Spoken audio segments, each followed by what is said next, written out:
नमस्ते दोस्तों। हिंदी साहित्य की खूबसूरत, हल्की फुल्की और मनोरंजक कहानियों के चैनल में आपका स्वागत है। आज सुनिए डॉक्टर संगीता झा जी की लिखी हुई कहानी आज़ादी। डॉक्टर संगीता झा जी का बार बार परिचय देना मुझे नहीं लगता कि ज़रूरी है, क्योंकि आप सब लोग उनको बहुत अच्छी तरह जानते हैं। वो पेशे से डॉक्टर हैं, लेकिन दिल से लेखिका हैं। और उनकी कहानियों को जहाँ तक मुझे लगता है आप सब बहुत पसंद करते हैं। तो शुरू करें आज उनकी लिखी हुई कहानी आज़ादी। 15 अगस्त का दिन वो दिन है जब हमें अंग्रेज़ों से आज़ादी मिली है। हम सभी को चाहिए कि हम इस आज़ादी का भरपूर आनंद उठाएं। ऐसे कई भाषण टीवी, रेडियो और घर के आसपास चल रहे थे। मुझे ये बातें ना तो कभी प्रभावित करती थीं, ना करेंगी। मैं सोचती हूँ, क्या ये सच है?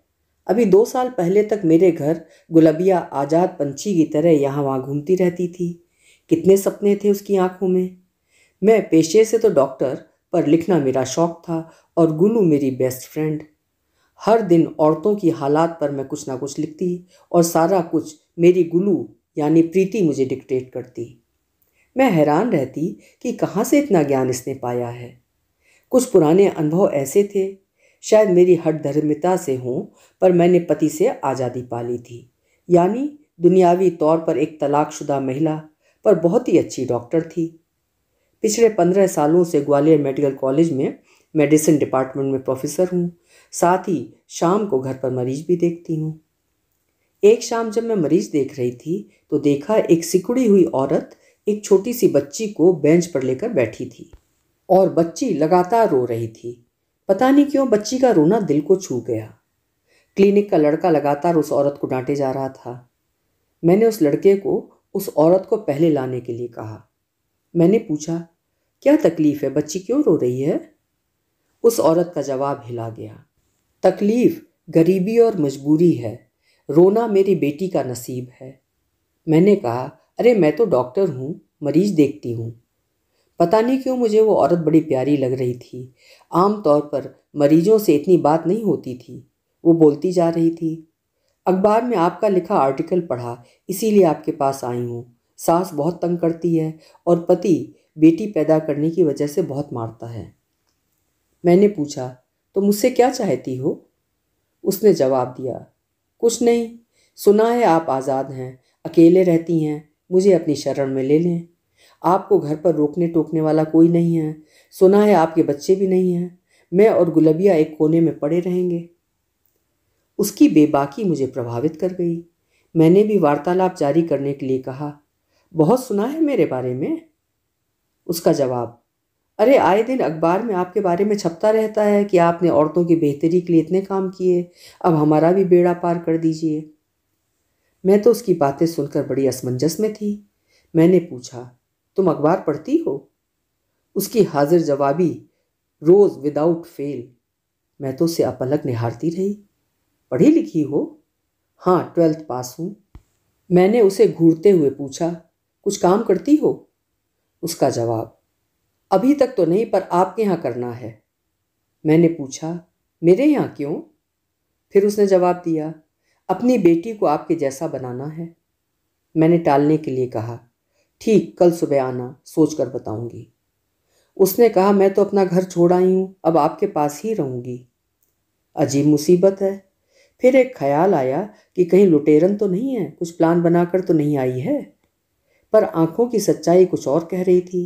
पता नहीं, एक अजीब सी कशिश थी उसमें। मैंने ठंडा सा उत्तर दिया, ठीक है चलो। असल में अकेले रहने वाली औरतें जल्दी किसी पर विश्वास भी नहीं करती हैं। उसका नाम उसने हिना और बेटी का नाम पिंकी बताया। बेटी को प्यार से वो गुलबिया बुलाती थी, जो मुझे बड़ा अजीब सा लगा। खैर, उस रात तो मैंने हॉस्पिटल से एक महिला सफाई कर्मचारी को भी इन मैडम के साथ सोने के लिए बुलाया। डर था कि कहीं मैं सोऊं और मैडम सब लेकर चंपत। दूसरे दिन सुबह सुबह ठीक हिंदी फिल्मों की तरह मीठी आवाज़ में आरती गाने की आवाज़ आ रही थी। मुझे ऐसा लगा कि मैं मंदिर में हूँ। माँ तो माँ, पिंकी भी साथ में बहुत प्यारा गा रही थी। धीरे धीरे तो जैसे हिना और पिंकी मेरे जीवन का एक हिस्सा ही बन गए। मुझे तो पिंकी के रूप में एक परी मिल गई। बीच बीच में मुझसे छुप हिना से मिलने उसका शराबी जुआरी पति आता, लेकिन पिंकी से शायद उसका कोई नाता ना था। हिना को भी पति पर प्यार आता था। चौकीदार से जब उसके पति के आने की बात पता चली तो मेरे डांटने पर उसका जवाब था, आपकी तरह हमारा कानूनी तलाक नहीं हुआ है। मैंने तो गुस्से में उसे मेरा घर छोड़ जाने को कहा तो वो सचमुच चली गई और पिंकी को मेरे पास ही छोड़ गई।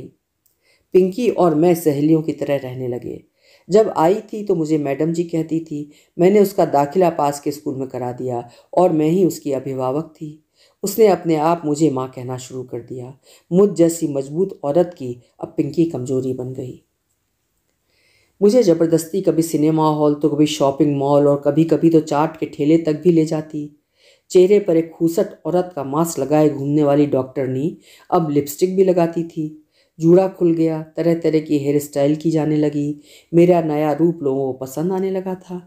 मरीज भी पूछते थे कि मैडम बिटिया कैसी है, दिख नहीं रही। हर 15 अगस्त और 26 जनवरी के दिन मैं उसे भाषण लिख कर देती, पर वो तो 2 हाथ आगे थी। मुझे ही वो आज़ादी का मतलब समझाती। बड़ी बड़ी बातें करती, कहती आज़ादी का मतलब सिर्फ अंग्रेजों के चंगुल से निकलना नहीं, हमें अपने चंगुल से भी निकलना है। फिर मुझे समझाती, मतलब अपने घमंड बुरी आदतों से आज़ाद होना है। यथा नाम तथा गुण। गुलाबी रंग उसे बहुत प्यारा था। कपड़े गुलाबी, उसका रंग गुलाबी, यहाँ तक कि सपने भी गुलाबी थे। वो एक परिंदे की तरह थी, अपने उड़ने की दिशा खुद तय करती। खूब अच्छा पढ़ती। मुझे अब प्रीति की माँ के रूप में जानने लगे थे सब। कक्षा 8वीं में पूरे संभाग में उसने टॉप किया। उसे आईएएस ऑफिसर बनना था और औरतों के लिए एक एनजीओ बनाना था। अपनी असली माँ को तो लगभग भूल ही गई थी। चौकीदार ने बताया कि हिना के 2 बेटे हो गए हैं और पति के साथ अच्छी तरह से रहती है। उसने कहा, मैडम जी मुझे मार्केट में कभी कभी मिलती है, धीरे से बिटिया का पूछती है। उसे डर है कि कहीं उसकी परछाई उसका भविष्य न खराब कर दे। समझदार है इसलिए दूर ही रहती है। ममता का कोई मोल नहीं मैडम जी।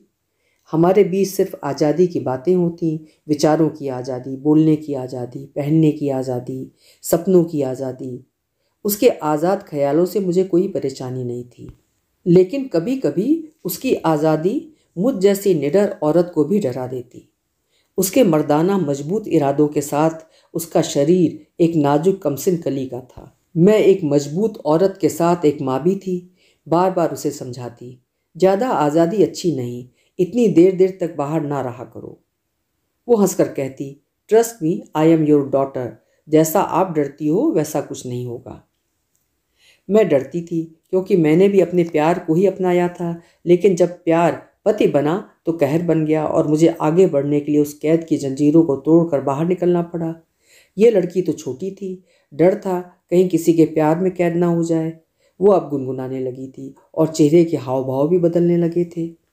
उसके ख्यालों में कार्ल मार्क्स और लेनिन की जगह शीरी फरहाद और लैला मजनू ने सेंध मारना शुरू कर दिया था।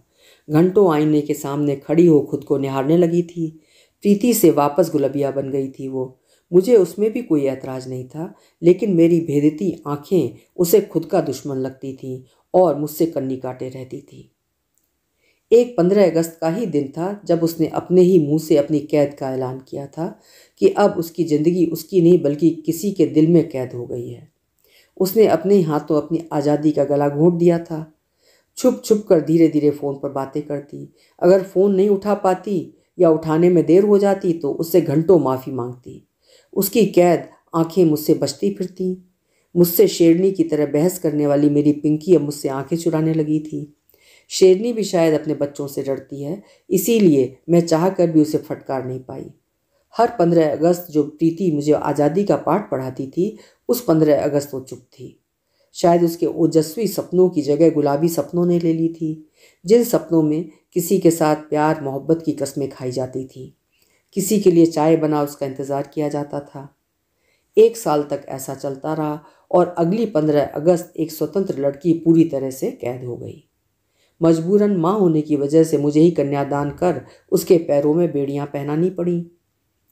पिछले साल उसने एक बेटी को जन्म दिया और सुना है कि उसका पति, जो कभी उसका प्रेमी था, उसे बेटी पैदा करने के जुर्म में पीटने भी लगा है।